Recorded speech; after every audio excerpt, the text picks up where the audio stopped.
orangnya lebih nyolot lagi. Oh baperan lo, itu nggak bisa bercanda. Iya, terus dibully lagi gara-gara itu. Iya kan. Kita dikatain kacung lo ini, tapi habis itu baperan lo, kan? Iya. Nah itu dampaknya luar biasa.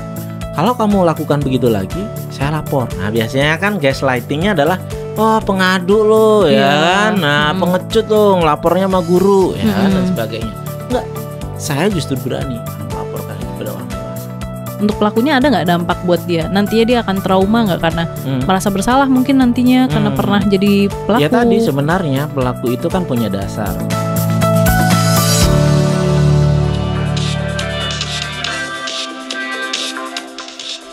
Halo my friends, udah mulai dok, udah mulai. Halo my friends, selamat datang di acara Jadi Gini episode 8 bersama saya Laksmi dari komunitas teman baik dan ada Dr. Rai. Ya, halo my friends. Dr. Rai adalah psikiater ya. Nih? Malam minggu ya. Iya, malam minggu. Oh malam minggu ya sekarang? Ya sok-sokan aja, memang acara kita memang tiap malam minggu. Oh iya, saya lupa loh. Udah lama gak malam mingguan soalnya. Oke. Iya. Acara kali ini didukung penuh oleh novel ya dok ya. Dan komunitas teman baik, geserai.com, Diskoria 88.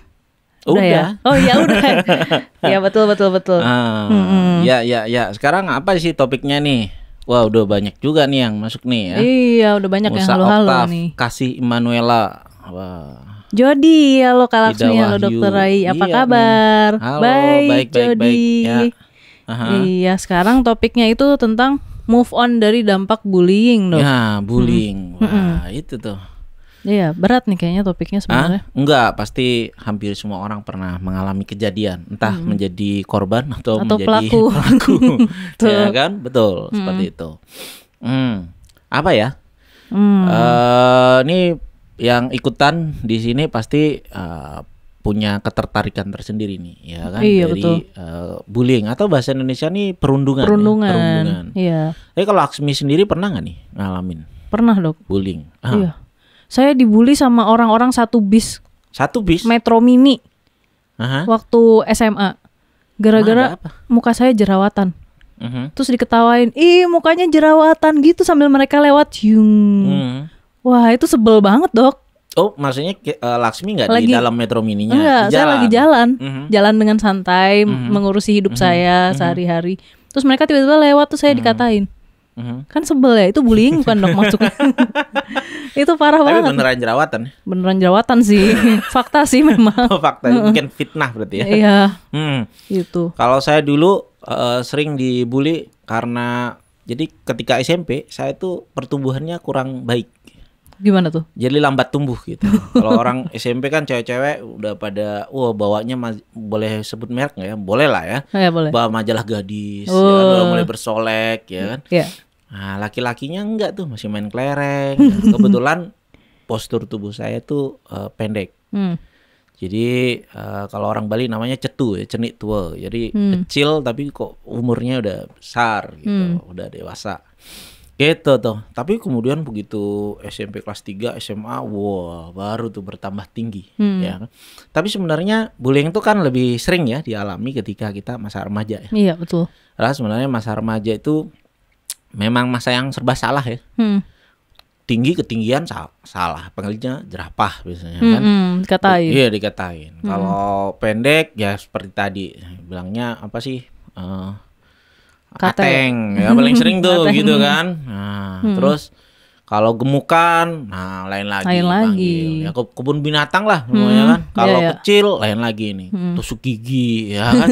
Ada aja tuh yang seperti itu, ya kan? Jadi sebenarnya serba salah. Banyak orang merasa itu cuma bercandaan. Banyak orang ya kan merasa itu lucu aja lah buat diinin. Justru kalau orang tuh merasa terhina, tersakiti, malah diajak lagi, wah baperan kamu. Iya. Begitu kan. Iya double. Nah itu nanti kita juga bahas juga tuh. Sebenarnya termasuk yang namanya gaslighting. Gaslighting ya. Udah dihina, begitu kita komplain, dia lebih bully lagi tuh. Iya baper gitu. Jadi kita malam ini kita khusus bahas soal bullying ya atau perundungan. Ya perundungan ini bukan sekedar hinaan biasa ya. Tetapi itu biasanya dilakukan oleh orang yang superior ya terhadap yang lebih inferior. Superior itu bisa macam-macam, bisa status sosial, misalnya lebih populer, ya, lebih mampu, ya kan, lebih banyak teman, ya kan. Secara physically menurut kawan-kawannya lebih cantik, ya kan, atau lebih ganteng. Yeah. Lebih kuat ya secara postur atau lebih tua juga, senior junior ya, tuh biasanya. Atau lebih pede. Nah, sering yang menjadi korban bullying itu sebenarnya sudah punya kerentanan di mana dia lebih kikuk, lebih canggung, ya kan, kurang mampu bersosialisasi, ya kan. Biasa kalau orang pede dibully tidak terlalu menimbulkan kenikmatan bagi pelakunya. Ya. Tapi ketika kita bully wajahnya merah, diem, ya, meringis. Sebenarnya reaksi itulah yang dicari sebetulnya. Ya kan? Tapi ngomongin kenapa sih ini dibahas oleh psikiater, ya kan? Ya, korbannya juga akan bisa mengalami ya problem kesehatan mental. Tetapi yang sudah pasti pelakunya itu sudah pasti mempunyai isu kesehatan mental. Ya kan? Oh, udah pasti itu ya, Dok ya? Sudah pasti. Yang dia yang lebih bermasalah sebetulnya adalah pelakunya. Dan jangan lupa pelakunya ini sering juga adalah pernah jadi korban juga. Oh gitu ya? Iya. Oh. Jadi beberapa kasus nih yang kita lihat dan juga beberapa jurnal mengatakan kenapa sih ada orang yang anak-anak atau remaja yang cenderung nih jadi pelaku bullying. Itu soal isu dia punya power, ya kan, punya kendali nih terhadap orang lain. Karena itu kompensasi ketika dia di rumah, dia nggak punya power itu. Yeah. Misalnya nih, pada orang tua yang ribut, ya kan, ayah sama ibunya ribut, atau terpisah, ya kan. Kemudian di keluarga ini dia jadi bahan bulian, dia kan inferior tuh, cuman anak, ya kan. Jadi ayahnya masalah sama ibunya, anaknya disalahin, ya kan, atau diomong-omongin gitu, ngomongin kejelekan ibunya juga begitu. Nah, jadi dia merasa inferior gitu, nggak punya kuasa itu di rumah. Sampai ada yang bilang saya nggak ada di rumah tuh kayaknya nggak ngaruh apa-apa dok. Gitu. Nah, ketika di sekolah lah, kemudian dia merasa punya power, dia lakukan itu, orang juga tunduk. Nah, di situ dia mempunyai kepuasan tersendiri gitu. Nah, mumpung kita bahas itu, sekalian kita promosi ya. Nah, kalau teman-teman di sini nih ada yang bermasalah ya. Sekarang udah dewasa tapi ketika dulu punya masalah yang belum selesai ya dengan orang tua yang betul. Yang separate ya. Separate itu bisa cerai, bisa tetap satu rumah tetapi sebenarnya masih nggak cocok, ya kan? Betul. Bisa malah juga nggak kenal misalnya sama orang tua. Nah, kayak gitu besok kita ada Zoom-nya ya. Iya, betul. Iya, kita pakai empty chair series. Nah, itu bagian dari empty chair series ya. Oke, kita balik lagi ya ke bullying ini. Nah, tadi jadi kalau pelakunya ini sudah jelas nih punya problem. Sebenarnya yang perlu mendapatkan terapi pelakunya. Tapi seperti kata orang, banyak orang kemudian jadi gangguan mental karena yang seharusnya mengalami yang mendapatkan terapi tidak mau terapi. Iya. Jadi orang-orang di sekitarnya lah yang kemudian jadi bermasalah dan justru perlu mendapatkan bantuan terapi gitu sih. Gitu. Iya. Jenis-jenis bullying tuh apa aja sih biasanya? Iya. Bullying itu kalau sebenarnya dari zaman dulu kala ya. Kalau kita denger zaman orang tua kita bully, wah saya jadi kayak pakar bullying nih. Ketahuan banget nih, jangan-jangan saya pelaku dulu. Wah, gimana tuh? Tapi gini, saya punya banyak kawan ya dengan latar belakang yang beda. Biasanya bullying itu kalau bukan soal binatang yang mirip-mirip dengan keadaan fisik seseorang, nama orang tua, orang tua yang panggil nih, gitu. Sampai kita lupa ketika kita main di rumahnya, kita masih panggil dia seperti nama orang tuanya, terus bapaknya lewat, wah repot tuh, ya kan hal-hal itu. Nah sekarang dengan perkembangan teknologi, bullying itu kemudian jadi lebih parah. Nah, dengan perkembangan media sosial, ya, teknologi informasi, jadi ada namanya cyberbullying, ya kan? Yeah. Jadi hinaan konyol itu, ya, berkembang di media sosial. Seberapa sering sih sebenarnya kita tanya deh ke diri kita di grup WhatsApp, ya kan? Kita foto teman kita lagi tidur dalam posisi yang nggak enak, gak nyaman, kita foto, kita bagi di grup dengan segala macam, ya kan? Kita ngetawain sebagainya, ya kan. Belum lagi tuh ketika orang bikin status, gambar-gambar nggak enak gitu kita posting di komennya, kita jadiin stiker. Iya, benar. Tanpa persetujuan orang yang bersangkutan. Memang betul dia pernah tuh melakukan pose begitu. Tapi kita tanya deh kalau kita yang dibegituin, enak kan. Buat kita tuh mungkin remeh ya. Setelah kejadian itu sejam lagi kita lupa. Tapi dampaknya buat yang kita bully itu cukup panjang. Iya, bertahun-tahun biasanya sampai dia dewasa ya. Iya, enggak sih secara langsung momen itu yang menyebabkan. Tetapi kalau itu bertumbuh terus, nah itulah kemudian membuat orang tuh jadi insecure. Ya itu kan isu yang cukup besar nih sekarang. Iya. Insecure. Gimana sih orang tuh merasa nggak nyaman ya kan untuk pergi kemana, untuk bertemu siapa, ya kan nggak pede. Iya, nggak pede. Untuk itu karena ya itu kebanyakan di masa lalunya kena bullying ya, punya kena kritikan, punya komentar yang negatif soal itu. Biasa dinilai jelek ya. Lama-lama bahasa-bahasa kata-kata itu tumbuh di dalam dirinya dan jadi inner kritik gitu. Di dalam dirinya sendiri tuh mempertanyakan, jangan-jangan betul. Ironi banget kan? Sesuatu yang sifatnya bullying yang sebagian nggak benar, akhirnya dia percaya dia pantas diperlakukan seperti itu. Iya, kasihan banget itu. Gitu. Iya sih, saya soalnya kurang populer. Iya sih, saya emang jelek nih. Iya sih, saya emang jerawatan dan sebagainya. Iya sih, saya emang cetu pendek kan dan sebagainya. Itu kemudian kita merasa pantas diperlakukan begitu. Ketika kita komplain, orangnya lebih nyolot lagi. Oh, baperan lo, itu nggak bisa bercanda. Iya, terus dibully lagi gara-gara itu. Iya kan. Kita dikatain kacung lo ini, tapi habis itu baperan lo, nah, kan? Iya. Nah itu dampaknya luar biasa pada diri kita, ya kan? Oh ya, komunitas teman baik juga buat ya. Sekarang ini bisa dilihat di YouTube Diskoria 88 ya. Sama di Pertemanan Baik ya. Itu ada art terapi untuk insecure. Iya, nah, Sparta ya dok ya. Bisa tuh dicek di Diskoria 88 atau komunitas teman baik. Ya. Kalau Laksmi gimana nih pengalamannya? Apa tuh dok? Kalau soal cyberbullying, wah. Cyberbullying. Nggak terlalu ya? Untungnya enggak sih, nggak pernah mengalami sih. Cuma yang soal tadi dibilang baperan itu sering sih dok. Jadi kayak saya kan orangnya cukup sensitif atau mungkin jangan-jangan saya mencap diri saya sensitif karena terlalu sering dibilang baperan. Padahal saya emang tersinggung sama kata-kata mereka gitu misalnya. Tapi saya lupa ya detailnya gimana. Tapi ya cukup sering tuh yang dibilang sensitif banget sih, baperan banget. Terus lama-lama saya jadi percaya, oh saya emang baperan, oh saya emang sensitif. Terus lama-kelamaan saya jadi diem aja. Jadi kayak takut buat ngomong karena takutnya dicap begitu lagi gitu. Dan cyberbullying tuh jauh lebih berbahaya loh daripada bullying biasa. Iya. Pertama apa? Kalau kita bullying langsung nih, setelah nggak ketemu ya udah selesai. Tapi kalau cyberbullying, gambar itu kan terus ada. Betul. Iya kan. Kemudian begitu internet hidup lagi, ada kan? Lagi. Masih dia melakukan hal itu. Ditambah lagi sama ya, orang-orang. Dalam durasinya lebih panjang, ya kan. Dan kemudian jejak digital itu gimana kita mau menyembunyikan hal itu? Jadi sebenarnya itu lebih berbahaya ya. Iya. Dan dampaknya secara psikologis itu besar loh, besar.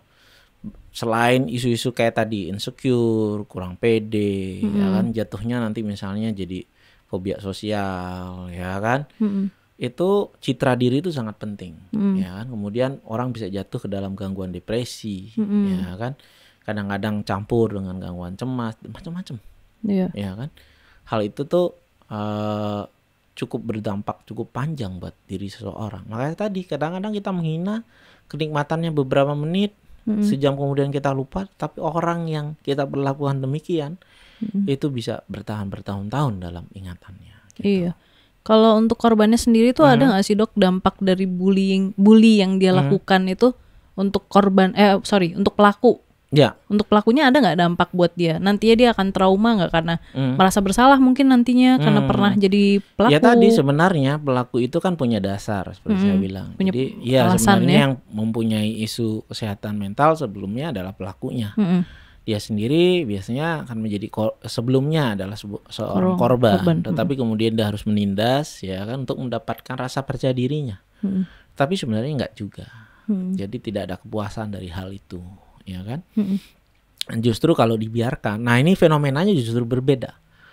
Itu bisa terjadi terus, terutama cyberbullying karena yang lainnya di luar pelaku dan korban ini tidak mau bertindak. Berapa sering sih kita sebenarnya misalnya dibullying, kitanya diem aja. Iya, sering. Ya kan teman-temannya diem aja, seakan-akan kalau kita ikutan, oh ngapain kamu ikut campur, mau jadi pahlawan ya kan dan sebagainya. Bahkan sebenarnya kita ketawa. Ikutan ketawa entah ketawa formalitas ya kan, supaya ini seragam ya kan, confirm ya kan, dalam suatu situasi sosial kan mesti kalau nggak ketawa ngapain kan dan sebagainya. Padahal itu teman kita dan sebagainya. Justru kita merasa tidak perlu bertindak untuk hal itu. Ya, jadi sebenarnya yang penting juga bagaimana menghadapi bullying. Ya kan, daripada nih saya usul aja ya kan, siapa tahu nih ada yang guru ya kan, pendidik, daripada misalnya orientasi ya kan, siswa baru diisi dengan isi dengan apa ya, betul sih ada pembekalan tapi kadang-kadang terlalu klasik gitu. Kalau di Denpasar ini tentang pencegahan DB ya, tentang narkoba, bukan berarti itu nggak penting. Bagaimana menghadapi bullying kan juga penting. Iya. Gimana sih kalau kita ngadapin? Nggak usah jauh-jauh, anak saya aja nih yang SD ketika itu. Nah ini lucu. Anak saya ini yang nomor 1, dia badannya gede. Untuk seumur dia itu badannya gede, tinggi. Jadi ketika dia misalnya kelas 3, itu dipikir sama orang-orang udah kelas 5, kelas 6. Oh. Nah kemudian kan dia mentalnya kan seumur kelas 3. Dianggap kemampuannya buruk, jadi dibulinya bodoh gitu aja, nggak ngerti gitu. Ya kan? Ya karena bodinya dipikir kelas 6, padahal dia kelas 3. Ya tentu masih anak-anak kan, permainannya juga masih anak-anak. Dibully sampai di rumah untung lapor. Iya, untung bilang saya disuruh begini, tadi dikata-katain begini, aku bodoh ya gitu. Oh kenapa? Ya tadi dibilang begini. Sama anak siapa? Oh anak kelas 6 gitu. Apa nggak kamu dipikir kelas 6? Nah terus untung dia cerita, lalu gimana dong gitu.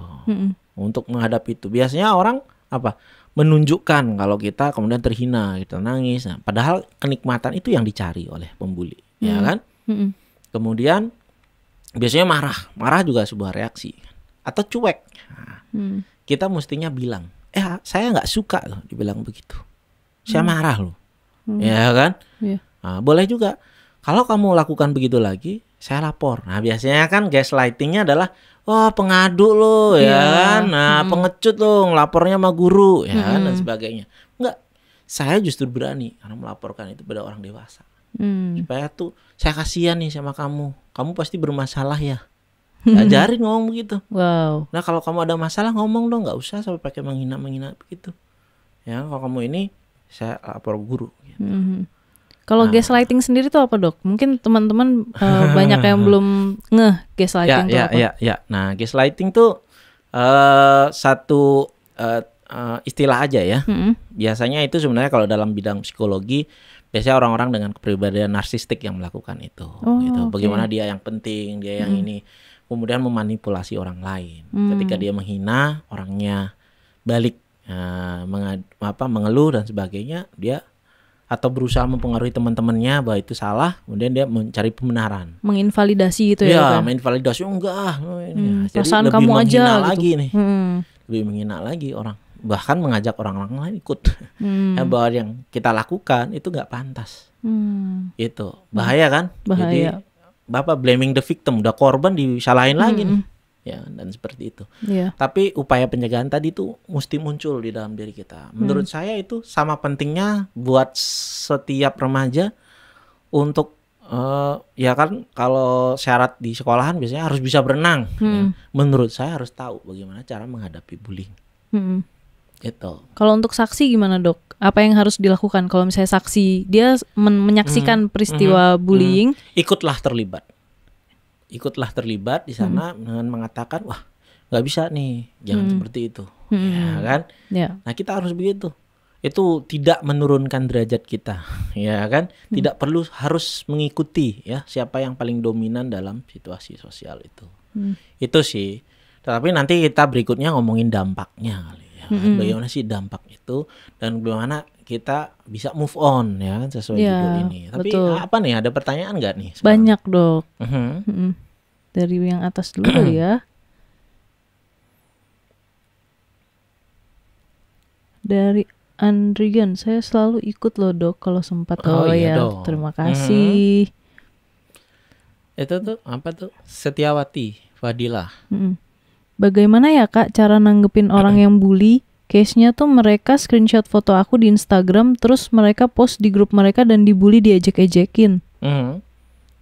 Nah itu kayak yang tadi ya dok ya. Nah, contoh yang tadi. Ya kita lapor, ya kan, pada siapapun otoritasnya di sana. Kalau dia anak sekolahan itu sebuah sesuatu yang kriminal sebetulnya. Ketika gitu kita ya? tidak mau ya. Kita melanggar privasi kan? Iya betul. Kalau misalnya foto Laksmi aja saya upload tanpa saya ngomong. Iya, benar-benar. Ya kan, apalagi dalam posisi yang tidak mengenakan. Sebenarnya media sosial juga memberikan kesempatan kan untuk report dan sebagainya, bahwa itu benar. ya kan, gestur yang tidak menyenangkan, kurang lebih seperti itu kan. Iya. Bertindaklah berani. Kita punya hak untuk itu dan beritahu teman-teman sekitar, ya kan, orang yang kita percaya, teman baik kita. Nih aku diperlakukan seperti ini. Kemudian keluarga misalnya, ya kan, dan sebagainya. Itu bukan tindakan yang berlebihan. Dengan kita melaporkan seperti itu, kita beranikan diri, kita jawab di situ. Saya nggak suka loh seperti ini, ya kan. Kita supaya berhak orang, kayak gitu. Supaya orang tahu pesannya jelas. Saya nggak berhak diperlakukan seperti ini dan saya nggak suka. Gitu, ya. Asertif ya dok ya. Bercandaan ini nggak lucu, ya kan, dan sebagainya. Nah ketika kita lakukan itu, ya, orangnya masih tetap melakukan, nah perlu tindakan yang lebih lanjut lagi, ya. Itu sih. Ada lagi dari mainnya? Kasih Manuela di bawah, bagaimana cara mengatasi kayaknya kepotong ya. Oke, ya dilewatin dulu kan. Dilewatin dulu. Jackie Jehong kan di media pada ramai saling bully nih, terutama dalam kontestasi politik. Kira-kira bagaimana ya dampaknya bagi yang bersangkutan? Ya, seperti tadi ya, bullying itu biasanya pada orang yang lebih superior kepada yang inferior. Biasanya kan kakak kelas, pada di kelasnya, dari yang populer yang tidak populer. Agak beda dengan, ya kan, bahasa itu kemudian meluas kan. Oh, aku dibully nih rame-rame di media sosial oleh karena pandangan politik misalnya dan sebagainya. Ya, tetapi kalau ternyata perdebatan, kita ngomong perdebatan, ya kan, perdebatan di media sosial tuh sekarang lagi kenceng untuk urusan apapun, nggak hanya politik ya kan, apapun terjadi perdebatan dan orang menghabiskan waktu di sana. Apa sih yang terjadi ketika kita terlalu fokus pada satu hal, ya kan, kita lupa nih. Zaman capres dulu tuh saya banyak dapat klien. Oh iya. Iya, dari pihak A dan pihak B makin kenceng, lupa sampai nggak kerja, ya kan, melantarkan kuliahnya, ngurusin itu, begitu dihina sedikit dia lebih nyolot lagi. Padahal yang dilawan misalnya akun palsu, ya kan, iya itu tidak sehat. Jadi biasakanlah kita punya fokus yang berbeda dalam satu hari, jangan satu hal saja, ya kan, itu bahaya untuk diri kita. Jadi sekarang ini menurut saya selain makanan yang membuat kita tidak sehat seringkali, konsumsi informasi juga.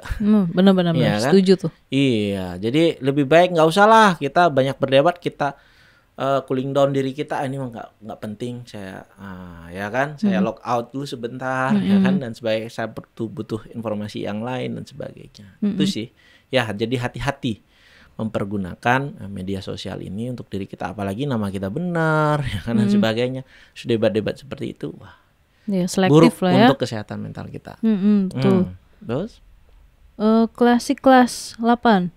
Malam dok dan kak, selamat malam minggu. Aku punya banyak koleksi bulian, babi tepung, dan pernah juga pas SD aku dianggap hewan peliharaan jadi dipanggil dogi. Cek. Satu kelas kayak begitu dan banyak lagi bullying yang aku dapatin sampai sekarang aku jadi kayak dendam. Tapi dendam dalam hati, balas juga nggak bisa. Sampai sekarang masih dendam. Wajar nggak ya kalau dendaman yang aku bawa sampai sekarang? Mungkin pertanyaan bukan soal wajar nggak wajar ya. Iya. Maksudnya kenyataannya itu yang terjadi. Ya kan? Tetapi apakah ini mengganggu diri kita? Apakah kita bisa lebih optimal tanpa hal ini misalnya? Ya kalau kita terganggu berarti kita butuh bantuan dong. Butuh sesuatu untuk bisa menyingkirkan perasaan ini. Ya kan, ini bukan soal apa yang mereka lakukan. Kebayang nggak sebenarnya mereka melakukan itu satu kali, tapi setiap kali kita mengingatnya seakan-akan kita diperlakukan lagi berulang kali. Iya, betul. Mungkin dari sejak saat itu sampai sekarang udah ribuan kali kita disakiti. Jadi sebenarnya kita, atau respon kita dan pikiran kita lah yang menyakiti diri kita lebih banyak daripada kejadian itu sendiri. Ada cara-caranya untuk hal itu, ya kan. Nah, itu termasuk misalnya unfinished business. Ya kan? Nggak tahu nih kalau minggu ini topiknya separate parent kayaknya bagus juga nih. Unfinished business dengan ya kan? Trauma masa lalu. Ya dengan bulian. Khusus bully ya? Iya, khusus bully dari teman-teman. Dan biasanya justru yang membuli ini teman-teman baik sebenarnya. Teman-teman dekat, bukan teman baik. Teman baik.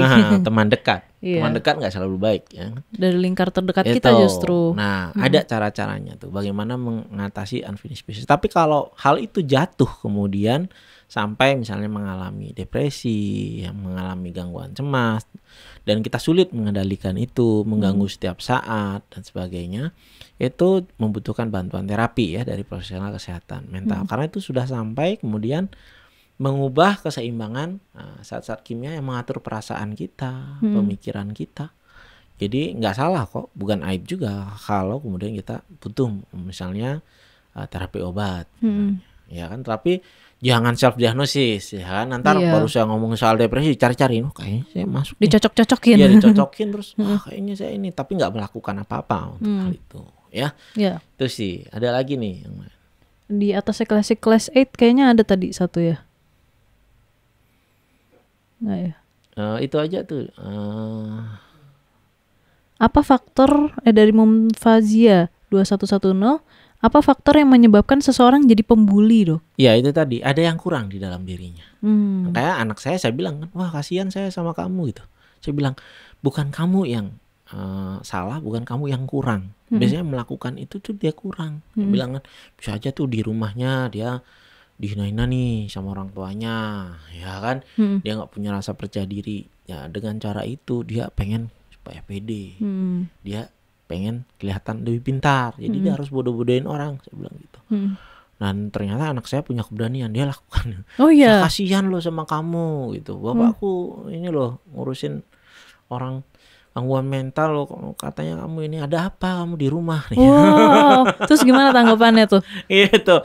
Nah, itu bisa terjadi loh. Karena yang ada lanjutannya di klien saya ketika dia melakukan itu beneran akhirnya dicurhat dan sebagainya. Oh serius? Iya.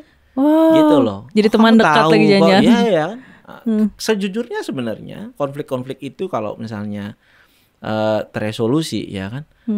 Seberapa sering sih dulu teman-teman yang menghina itu yang awalnya nggak cocok bertengkar akhirnya jadi teman baik kita nih sekarang sampai sekarang. Kalau saya sih banyak. Ya. Iya betul. Ya itu. Jadi itu proses ya kan dari situ. Nah apa yang terjadi? Nah kayak tadi dia sendiri yang merasa kekurangan. Biasanya kekurangan dalam rasa pede ya kan, merasa tidak punya kuasa, tidak punya kendali, tidak punya pengaruh, sehingga dia perlu mencari itu dari melakukan hal itu, ya kan. Dan percayalah itu tidak akan membantu dia, itu tidak cuma sesaat dia. Aja cuma ya? Sesaat dan hanya di luar, kekosongan atau kehampaannya kan di dalam. Nah itu biasanya membutuhkan terapi, gitu, ya. Bagaimana caranya untuk menghilangkan dendam masa lalu karena bullying. Nah, ya itu tadi hampir mirip ya pertanyaannya. Nah kalau misalnya hitungannya nih, bullyingnya itu suatu yang sangat besar, ya tidak mampu kita handle, kita mampu terima, ya kan, sampai membayangi diri kita sekarang. Ada 3 gejala misalnya sering mengalami lagi, entah itu di mimpi atau ketika sadar gini kita terpikir hal itu, ya kan? Yeah.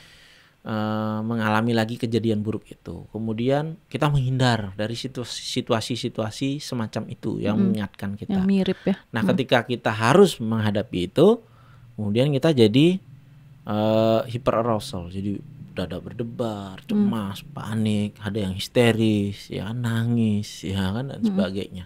Nah, itu kan sangat mengganggu kita. Itu gejala-gejala yang namanya PTSD, Post Traumatic Stress Disorder. Nah, itu bahasannya sebenarnya di edisi yang Sabtu kemarin, ya kan. Tetapi itu ada cara-caranya, ya kan. Pada tahap tertentu ada yang sampai membutuhkan pengobatan, ya kan. Tetapi ada juga psikoterapi, ya, talk terapi, ya kan dan sebagainya. Jenis psikoterapi itu banyak. Nah kalau yang biasanya kita lakukan Zoom tiap minggu, yang series kemarin itu namanya psikoterapi Gestalt. Kita sebutnya kurti kosong gitu kan, empty chair. Nah, bisa juga prinsip-prinsipnya serupa sebetulnya, tapi khusus minggu ini edisinya untuk isu separate parent ya. Tapi bagus juga nih kalau banyak pertanyaan, mungkin minggu depan kita buat nih khusus bagaimana nih unfinished business dengan kejadian bullying, ya kan? Itu ada caranya. Tetapi ada upaya-upaya mandiri, ya kan? Tetapi kalau upaya mandiri tidak cukup banyak membantu, ya datang ke profesional kesehatan mental gitu. Upaya mandirinya mau dibocorin sekarang apa nanti aja, Dok? Kenapa? Upaya-upaya mandirinya. Ya kita lihat dulu pertanyaannya. Oke. Ya, siap. Gitu. Apalagi nih, Kak, bagaimana mengatasi secara mudah untuk seorang yang mentalnya sudah rusak? Wah, kita nggak usah juga self stigma ya. Saya nggak suka menyebutnya rusak. Rusak tuh seakan-akan kita nggak bisa perbaiki gitu. Pecah saya. Nah, hancur berkeping-keping. Itu sebuah perjalanan, sebuah perjalanan pengalaman hidup kita. Justru dari situ saya sering dikejutkan, kan, sering belajar. Justru dari survivor ini. Jadi pengalaman buruk itu, ketika kita respon dengan baik, kita hadapi dengan baik, justru memperkuat pribadi kita. Justru kita bisa menjadi pribadi yang lebih baik daripada orang-orang yang bahkan nggak pernah mengalami itu. Bukan berarti semua orang harus mengalami kejadian buruk, nggak juga. Tetapi ketika kita mengalami pengalaman buruk itu, tergantung kita meresponnya seperti apa. Ketika kita menjalani pemulihan, ketika kita pulih, bahkan tidak, sering kan orang pengen supaya saya bisa balik lagi dong kayak dulu. Itu mustahil ya, mana ada orang bisa balik lagi kayak sebelumnya. Saya juga nggak bisa balik seperti setahun lalu, 2 tahun lalu. Tapi kita justru bisa lebih baik daripada sebelumnya. Buktinya dulu kita rentan tuh jadi bullying. Ya, berapa banyak orang ikut pemulihan ini yang tadinya dibully karena canggung, karena kiku, ya kan? Ketika dia menjalani pemulihan ini, kemudian menjadi lebih percaya diri bahkan daripada dia sebelumnya. Malah lebih baik. Ya, itu. Jadi ada tuh step-stepnya. Tapi hal itu tidak ada yang instan. Selalu orang tuh ingin ada sih cara yang gampang, Dok. Ya kan, cara yang mudah, cepat, ya kan. Mie instan aja perlu direbus ya, perlu direbus, perlu dicampur, ada, ya kan.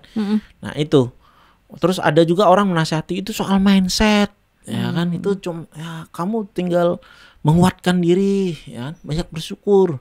Itu sama seperti apa? Melemparkan orang yang nggak bisa berenang, ya, ke kolam renang yang 4 meter terus. Ya, berusaha aja, ya kan, ayo kamu pasti bisa, ya. Tetap ada pendampingan, ada step-stepnya, ya kan. Orang belajar berenang aja ada tuh, pakai pelampung dulu, ya, berapa kali kalau udah bisa. Nah, belajarnya harus benar. Ya, seperti itu sebetulnya. Tetapi misalnya menyangkut soal bagaimana kita memaafkan, ya kan. Banyak yang tahu teorinya, banyak yang share soal quote memaafkan dan sebagainya, tapi ujung-ujungnya kita nggak mampu melakukan. Ya kan, ini bukan soal pemahaman saja, tapi berlatih misalnya. Ya kan, kalau pemahamannya sih udah tahu, memaafkan itu bukan soal membenarkan hal-hal salah yang dilakukan oleh orang lain terhadap diri kita, ya kan. Nah, terus kita bilang juga, saya kan punya harga diri, Dok, boleh dong saya tersakiti, ya kan, oleh orang itu, ya kan. Wajar nggak saya tersakiti dan sebagainya, ya kan. Wajar sih, tapi apakah kita mau terus begitu? Nah, itu pertanyaannya. Justru kita harus menjadi egois menurut saya. Orang egois itu lebih mementingkan dirinya daripada orang lain. Karena memaafkan itu soal diri kita.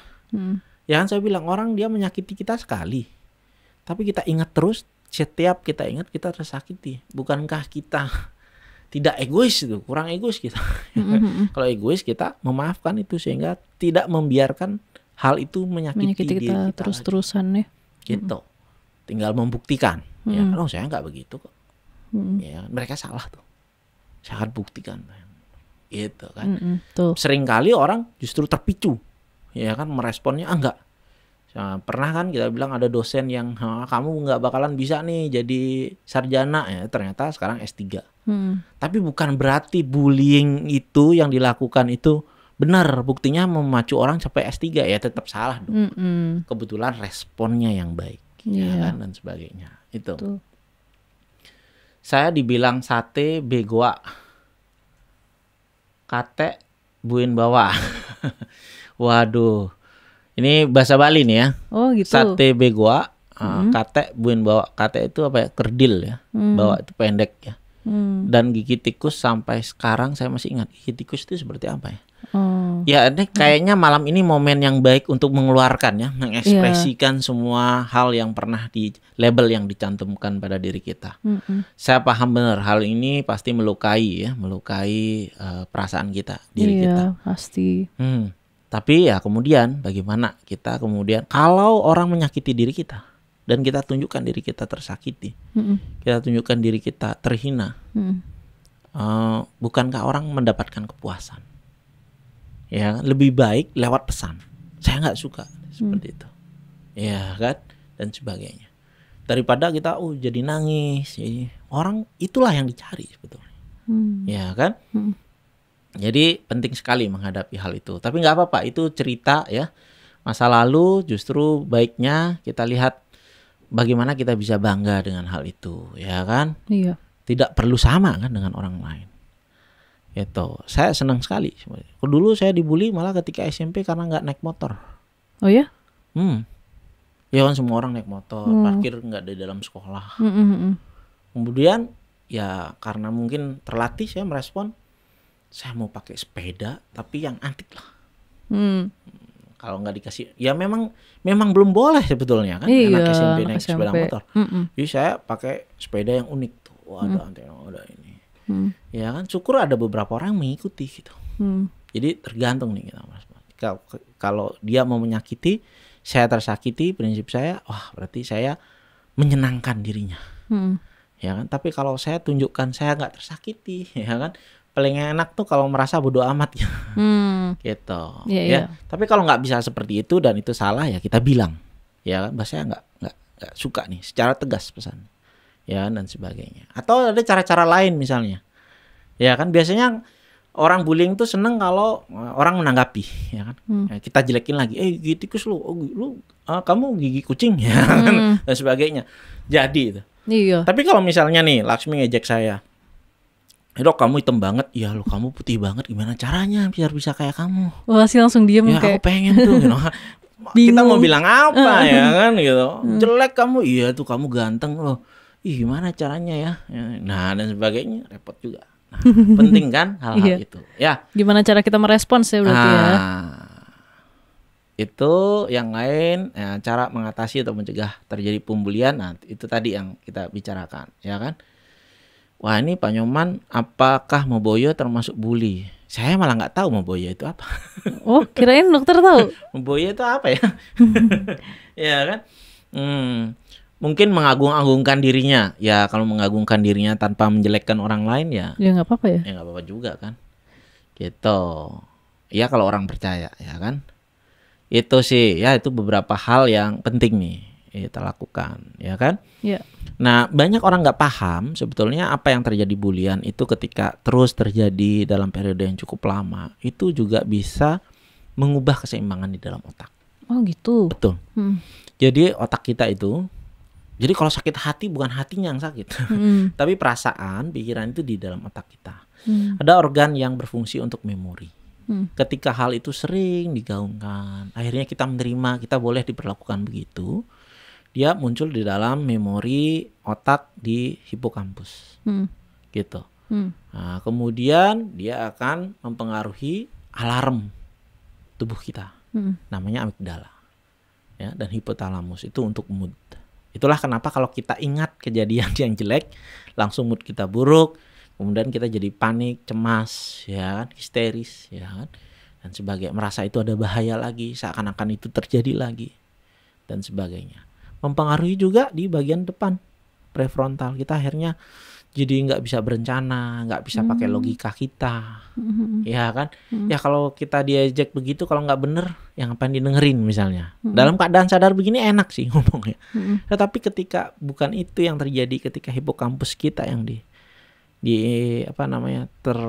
terstimulasi, hal itu tuh yang terjadi. Itulah kenapa pada tahap tertentu kalau itu sangat mengganggu, sulit kita mengendalikannya. Sebetulnya itu membutuhkan terapi, ya kan? Butuh terapi obat, dan obatnya bukan obat tidur, bukan obat penenang, ya. Kalau my friends di sini masih berpikiran obat psikiatri itu hanya untuk itu, ya, kayaknya My Friends tertinggal beberapa puluh tahun, ya kan? Itu kayaknya cocoknya di Diskoria. Itu tahun 80-an tuh baru pemikirannya begitu tuh, ya kan? Nah, tapi dunia ini makin maju. Nah, itulah yang terjadi. Bukan berarti juga minum obat kemudian mengubah pribadi seseorang, ya kan? Jadi nggak bisa merasa, nggak ada obat seperti itu.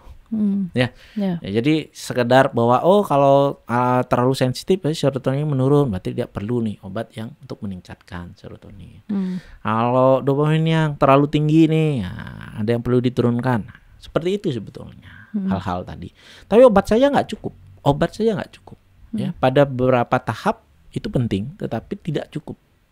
Ya kan, sama kayak orang stroke minum obat, tetapi kalau nggak dilatih, kalau nggak fisioterapi, nggak bisa. Nah, perlu psikoterapi. Psikoterapi itu jenisnya cukup banyak, ya. Melibatkan bawah sadar, misalnya, ya psikoanalisis, kemudian ada hipnoterapi, misalnya, tapi yang dilakukan oleh profesional kesehatan jiwa, ya kan. Kemudian ada kalau urusannya unfinished business itu psikoterapi Gestalt yang komunitas teman baik juga bikin Zoom-nya, ya kan.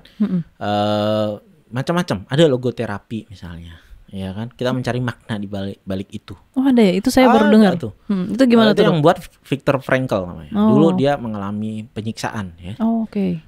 Kemudian kenapa sih? Ya kan sering tuh pertanyaan gitu. Saya kan disiksa dong, wajar dong saya depresi.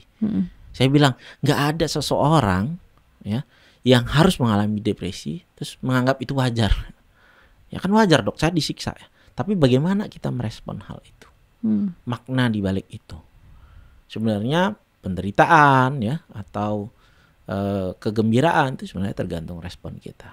Tetapi kalau sudah mengalami depresi, kita juga punya hak, ya kan, untuk bisa pulih. Nah, setiap orang butuh untuk mendukung hal itu. Itu sih. Iya betul. Ada lagi nggak nih? Wah ini nih, NK Itasari. Dokter Rai, selamat malam. Saya ingin bertanya, bagaimana cara menghadapi tetangga di kampung yang bermuka dua? Di depan kita baik, di belakang suka ngomongin dan suka mengadu domba. Terima kasih. Wah, ini sulit juga ya menghadapi seperti ini ya. Iya. Orang-orang seperti ini biasanya lebih boros. Boros apanya tuh? Iya. Mukanya dua? Enggak. Iya. Oh. Jadi skincare kan mahal. Iya. Punya muka satu aja susah. Gimana punya muka dua? Mahal betul. Budget skincare-nya double. Sama make up-nya. Itu ya. Itu joke-nya ya. Tapi memang betul ya, ada orang-orang yang seperti itu. Kasihan juga itu ya sebenarnya. Kita harus mengasihani ya kan. Ya, kayaknya ada sesuatu dalam hidupnya kayaknya ya. Tapi gimana nih yang bisa dilakukan? Berbagai macam hal yang bisa kita lakukan. Tapi intinya orang bisa nih menyakiti diri kita. Ya kan, kalau kita izinkan. Tapi kalau kita tidak mau tersakiti, maka siapapun ngomongin yang entah salah, entah benar, apalagi salah, ya kan, orang salah ngapain, ya kan, dan sebagainya.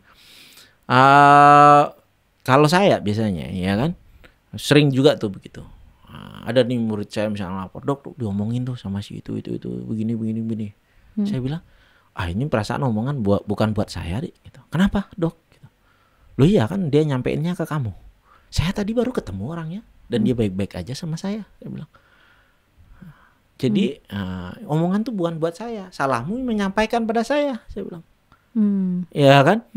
Nah, jadi saya nggak mau tahu kalau dia nggak nyampein berarti bukan buat saya. Okay. Itu kan? Nah itu saya membatasi hal itu. Apalagi yang disampaikan salah. Saya percaya orang tidak sebodoh itu. Saya cukup menunjukkan bahwa itu salah. Saya cukup fokus pada apa yang bisa saya kendalikan, bukan apa yang tidak bisa saya kendalikan. Iya, betul. Orang lain mau ngomongin apa, mengomentari apa tentang saya, itu di luar kendali saya. Oke. Ya kan? Yang ada dalam kendali saya, apakah hal itu bisa membuat diri saya lebih baik? Ada juga kan omongan-omongan jelek yang, oh iya benar juga ya. Saya perlu perbaiki, gitu misalnya, ya kan? Nah itu baik. Tapi kalau enggak, nggak usah. Saya mau fokus nih menunjukkan saya tidak seperti itu. Saya tinggal menunjukkan bahwa saya tidak seperti itu. Dan saya percaya orang-orang akan tahu ya kan yang mana yang benar. Nah, kita jangan habiskan waktu untuk seperti itu, ya. Wah, akhirnya tapi ada juga ya film yang lagi menarik nih, happening ya, Tilik gitu Tilik, ya. Betul. Ada juga yang ngomong-ngomongnya ternyata bener. Iya, itu lucu juga sih, plot twist. Gitu juga ya kan. Tetapi intinya apapun yang orang-orang bicarakan, ya orang juga akan tahu kok gitu loh. Kenapa membicarakan hal buruk di belakang kita? Ya kalau itu benar kan kenapa? Saya begitu. Kalau ada orang ngomongin, si itu tuh ternyata gini loh. Tapi kamu udah ngasih tahu nggak? Saya bilang, enggak. Lah ngapain kamu ngomongnya sama saya? Kan? Kita kan temen. Kamu kasih tahu lah, gitu kan? Iya. Aku nganterin nggak? Gitu. Kan lebih enak, ya kan? Ya betul. Apalagi nih? Dari Febri Aryan. Dokter, apakah seorang pengidap skizofrenia salah satu penyebabnya bullying? Oh, jadi kayak bullying bisa aja, ya kan? Skizofrenia itu multifaktorial, ya kan? Ada faktor di dalam diri, ada yang di luar diri. Di dalam diri itu ada kerentanan genetik, kemudian bagian proses dalam kehamilan, persalinan, ya kan? Kemudian perubahan otak, misalnya karena penggunaan zat-zat, ya kan? Narkoba misalnya, ya kan? Kemudian ada juga yang dari luar. Nah, salah satunya bullying ini tadi, ya kan? Tetapi lebih baik kita bukan fokus pada penyebabnya. Oke lah, ini bullying sudah terjadi, ya kan? Tapi bagaimana fokus kita pada skizofrenia yang dialami sekarang? Apa yang bisa kita lakukan nih? Kita sudah skizofrenia, apa yang perlu dilakukan? Oh, perlu minum obat teratur. Oh, saya fokus ke sana, ya kan? Iya, betul. Iya, jadi rasa sakit ini diolah. Ya kan, ketika dulu saya dibullying, saya mau menunjukkan, bahkan saya skizofrenia pun bisa berdaya nih misalnya, saya bisa bekerja, bisa berkeluarga, bisa mengurus diri saya sendiri. Banyak loh orang-orang yang bilang dirinya normal, ya kan, nggak ada gangguan, nggak bisa ngurus diri sendiri, ya nggak kerja, lalu apa bedanya, ya kan, seperti itu, ya. Jadi lebih baik fokus pada yang sekarang apa nih yang bisa kita lakukan. Itu sih saran saya ya. Apalagi nih, Glam Dash. Dok, bagaimana mengatasi inner child? Mengatasi inner child mah nggak usah diatasi, setiap orang punya kayaknya. Saya juga punya sisi ya inner child saya yang membentuk pribadi saya seperti sekarang, ya kan. Tapi kadangkala inner child ini ada lukanya, ya kan. Mungkin maksudnya bagaimana mengatasi luka inner child ini, ya kan. Ya tentu kita harus mengenali dulu bagaimana mengatasi sesuatu yang tidak kita terima. Bahwa kita punya inner child dan ada lukanya. Luka itulah yang berhubungan dengan diri kita yang sekarang. Misalnya saya jadi super pemalu nih. Oh, ternyata di inner child saya nih ada luka. Misalnya, oh saya sering dikritik, dikomentarin, ya dan sebagainya. Sehingga saya jadi super pemalu misalnya. Ya untuk mengatasi itu kita kembali lagi ke inner child kita, ya kan. Pasti hal itu dan sebagainya. Ada cara-cara untuk mengatasi hal itu. Tapi butuh step-step, langkah-langkah, ya kan. Pengetahuan perlu, informasi perlu, kadang lebih baik dengan pendampingan. Gitu. Dok, saya yang mau nanya nih sekarang. Oh ya. Kayak apa sih langkah mandiri untuk bisa move on dari dampak bullying itu? Misalnya sekarang kita udah dewasa, dibulinya pas masih remaja, masih ada nih kerasa dampaknya. Itu langkah pribadinya apa, self care-nya gimana? Gitu? Upaya mandiri. Upaya mandiri. Nah. Itu sebenarnya hal yang wajar ya melakukan upaya mandiri. Saya pikir untuk setiap isu kesehatan kita melakukan upaya mandiri, ya kan? Begitu demam kita nggak langsung kan datang ke dokter spesialis penyakit dalam, ya kan? Ya kalau demam, coba banyak minum air dulu, ya kan? Terus coba saya kompres, ya kan? Dan sebagainya, ya kan? Minum yang hangat-hangat dulu, ya kan? Tapi kalau itu nggak bermanfaat, baru tuh kita datang kan ke berobat, ya, kita periksa, kemudian minum obatnya, ya kan, dan pahami apa nih, ya kan. Sama kesehatan mental juga begitu, pada bullying juga begitu. Jadi ada upaya mandiri. Yang pertama adalah kita validasi perasaan kita. Kita terima, sebenarnya kita pahami perasaan saya itu apa sih, sedih, marah. Nah ini berkebalikan kan dengan nasihat orang, biasanya gak usah dipikirin, ntar juga lupa, ya. Semakin kamu pikir nanti banyak itu tidak teresolusi, urusan itu tidak selesai, ya kan. Yang dulu itu kita terima, saya tuh dipermalukan dulu oleh si itu, saya dikatain begitu dan itu tidak benar, gitu. Atau itu ada benarnya tapi itu nggak pantas untuk dikatakan, ya kan. soal giginya berbeda, soal rambutnya berbeda, soal tinggi badannya berbeda, itu berbeda, bukan berarti jelek. Ya kan? Nah, itu bisa juga unik, bisa juga menarik. Ya kan? Rambut keriting juga bisa cantik misalnya.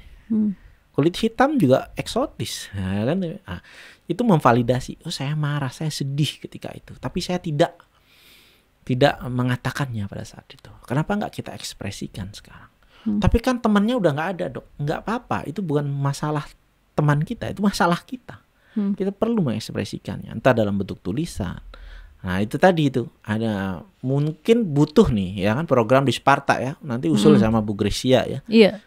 Bagaimana kemudian kita mengatasi ya, sebenarnya insecure kan jadinya, atau pengalaman traumatis. Betul. Ya kan. Nah itu kita nyata, jadikan itu nyata, bukan hanya di pikiran bolak-balik kita nyata.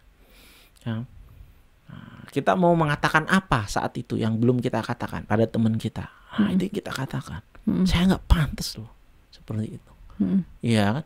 Kalau saya dibilang apa tadi, babi tepung, oh enggak juga. Ya kan. Saya tuh sekarang seksi tuh. Saya punya pasangan, ya kan, menghargai saya, ya kan, dan sebagainya. Nah, coba lakukan itu. Kita validasi dulu, kita selesaikan hal-hal itu, ya.